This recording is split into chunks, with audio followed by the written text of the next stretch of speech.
Okay, so this is just a short video on where I'm actually going to be putting the Miscanthus Giganteus, and I've already removed the one at the side of the house in the pot here. It was completely pot bound, and I noticed that one was starting to go back a bit. It's probably from the heat and the sun, but they're well grown now and they're healthy. So this is the second one, and they're just coming straight out of the pot. You can see the roots on them. They're pot bound already. So I'm going to be putting these into the ground down in between the eucalyptus trees. Okay, so see in this pathway on the left hand side we'll have the paolonia that I planted a couple of months ago. They're all doing fine. Basically just watered them in and left them there. This is the first Miscanthus Giganteus from the pot that was at the side of the house. And I'm going to put this one here. The eucalyptus here, grass, eucalyptus. So you can see I've teased out all the roots at the end, so they should get into the soil as quick as possible so they can root. Right, so I have the two Miscanthus in. I have another two left. They'll be going over to the far side. I won't be doing them today. If you're planting up at this time of the year, it's what, the middle of August now. Established plants, so the bigger the plants, and you dig your hole, build a little trough around it. Okay, so you build up your little wall here of clay and the soil. Okay, you build up your little wall around it, and that'll help retain the water so it won't run off the soil, because you want to get all your water straight down into that, the root ball of the plant.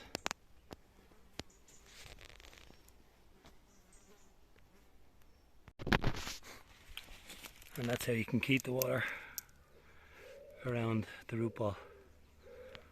Build up a little retaining wall around it. You just pour your water in, keep it all on the root ball. After the plants have established, you can level it all out. It should be fine. And there's number two done. So hopefully they'll get established. They'll be cut back during the winter, or later in the autumn I'd say, and they'll come on again.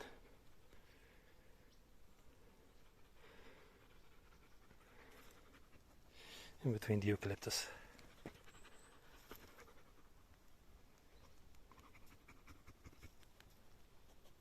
So, by transplanting the Miscanthus Giganteus down into the field, it's after freeing up a couple of pots and a few places. I was running out of big pots, so what I'm going to do is I'm going to pot this ginger lily up and see how it gets on outside into the big pot that the Miscanthus was in. Okay, so this is where it's going to sit for the rest of the summer. I'll dry them out like a canna in the pot over winter.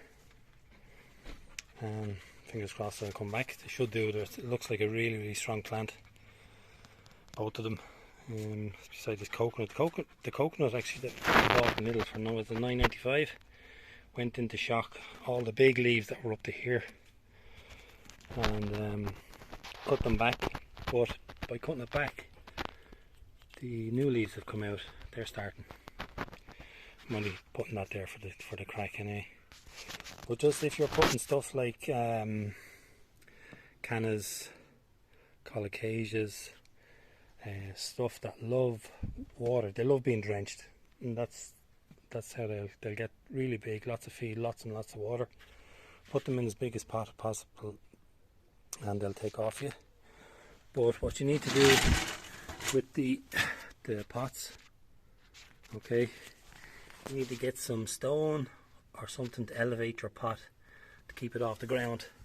So I got these three old pieces of